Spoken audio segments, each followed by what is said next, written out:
যে মূত্রনালীর সংক্রমণ বা যেটাকে আমরা চিকিৎসা বিজ্ঞানের ভাষায় ইউটিআই বলি, ইউরিনারি ট্র্যাক্ট ইনফেকশন, এটা কিন্তু একটা ব্যাকটেরিয়া দিয়ে হয়।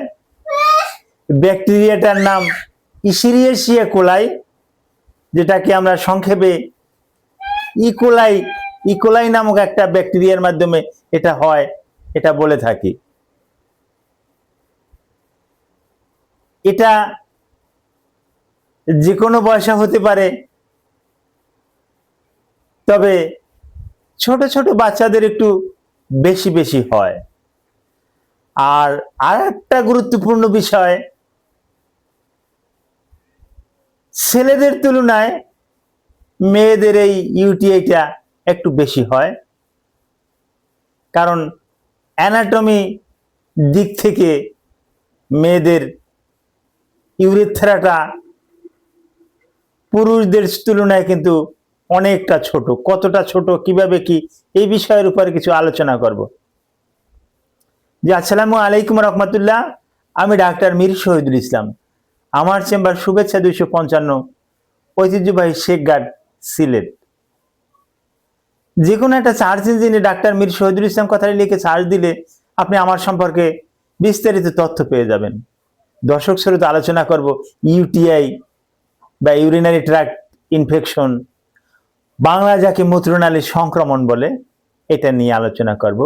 আগেই আমি জীবাণুটার নাম বলেছি, আবার আপনাদের রিমাইন্ডে দেওয়ার জন্য আমি নামটা আবার বলছি, ইশিরিয়েশিয়া কোলাই, সংক্ষেপে আমরা ইকোলাই না ইকোলাই বলি। এটা আমাদের স্টোমাকে থাকে, স্টোমাক থেকে ইন্টেস্টাইনে আসে, স্মল ইন্টেস্টাইনে আসে, লার্জ ইন্টেস্টাইনে আসে, এক সময় পায়খানার সাথে এই যে ইকোলাই নামক ক্ষতিকর ব্যাকটেরিয়া এটা বাহির হয়ে যায়। কিন্তু দুঃখের বিষয়, আমরা যখন পায়খানা করার পর শৌচ করি, তখন ওখান থেকে ট্রান্সফার হয়ে কিন্তু যে আমাদের আর একটা পথ আছে ইউরেথ্রা, অর্থাৎ মূত্রনালীর ছিদ্র, এই মূত্রনালীর ছিদ্র দিয়ে কিন্তু এটা আমাদের ইউরিনারি ব্লাডার, মূত্রথলিতে কিন্তু গিয়ে ওখানে বাসা বাঁধে। তো ওখান থেকে বাসা বাঁধতে বাঁধতে একটা সময় ইউটিআইটাও কিন্তু দুই রকমের, একটা আপার ইউটিআই, একটা লোয়ার ইউটিআই। অর্থাৎ আপার ইউটিআই বলতে আমরা ইউরিনারি ব্লাডার থেকে রেনাল পেলভিস পর্যন্ত, কিডনি পর্যন্ত, এটাকে কিন্তু আমরা আপার ইউটিআই বলি। আর ইউরিনারি ব্লাডার থেকে নিচ পর্যন্ত, নিচে বলতে ইউরেথ্রা ওরিফিস পর্যন্ত, এই জায়গাটাকে কিন্তু যদি হয় তাহলে এটা আমরা লোয়ার ইউটিআই বলি, লোয়ার ইউটিআই। তো আপার ইউটিআই, লোয়ার ইউটিআই দুটোটাই কিন্তু হয়ে থাকে। তো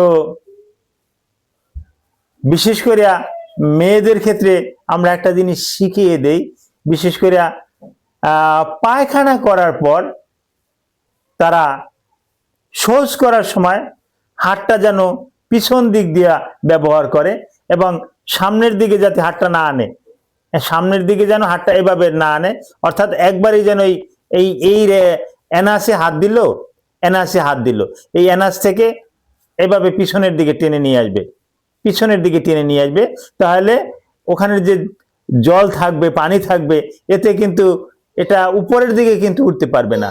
কিন্তু যদি হাতটা ওই উপর দিকে নিচের দিকে ভাবে করা হয়, তাহলে এই যে ইশিরিয়েশিয়া কোলাই আছে, ইকোলাই যে ব্যাকটেরিয়াটা আছে, এটা কিন্তু অটোমেটিক্যালি উপরের দিকে কিন্তু উঠে যায় এবং সহজ একটা পথ পায়, ইউরেথ্রা ওরিফিসটা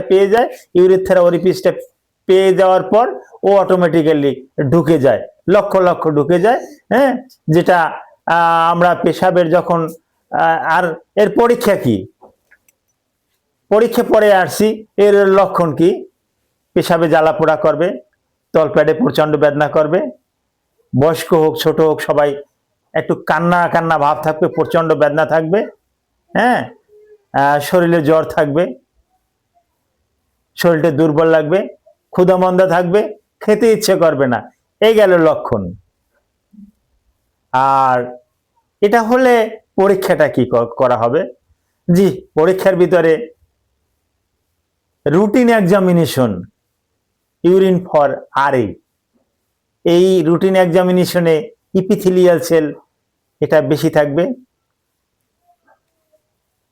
5 সেল সাধারণত নর্মাল থাকে 2 থেকে 4 পর্যন্ত, হাই পাওয়ার ফ্লুইড নর্মাল। কিন্তু 16 পর্যন্ত গোনা যায়, 16টা পর্যন্ত গোনা যায়। আমিও মাইক্রোস্কোপে গুনেছি, 16টা পর্যন্ত গুনতে পারছি, এরপর আর গোনা যায় না। এরপরে যদি বেশি হয় সেটাকে প্যাথোলজিস্টরা কিন্তু প্লান্টি বলে, প্লান্টি লিখে দেয়, অর্থাৎ অগণিত 5 সেল, মানে তার পেশাবে জ্বালাপোড়া খুব বেশি। এখন আসি এর চিকিৎসাটা কি? চিকিৎসা, হ্যাঁ, একজন অভিজ্ঞ ডাক্তার রোগটাকে সম্পূর্ণরূপে শনাক্ত করে তাকে অ্যান্টিবায়োটিক দেবে। বিভিন্ন রকমের অ্যান্টিবায়োটিক আছে, অ্যান্টিবায়োটিক দিবে। তারপরে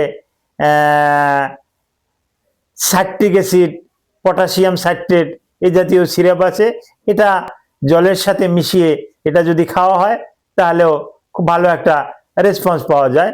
তারপরে আর একটা খাবার আমরা বলে থাকি ডাবের জল, ডাবের পানি, এটা কিন্তু খুব উত্তম একটা খাবার। তো ইউটিআই এর উপরে আপনাদের যদি আরো কোনো প্রশ্ন থাকে ভিডিওর কমেন্ট বক্সে কমেন্ট করুন, আমি জানিয়ে দেব। Thank you all.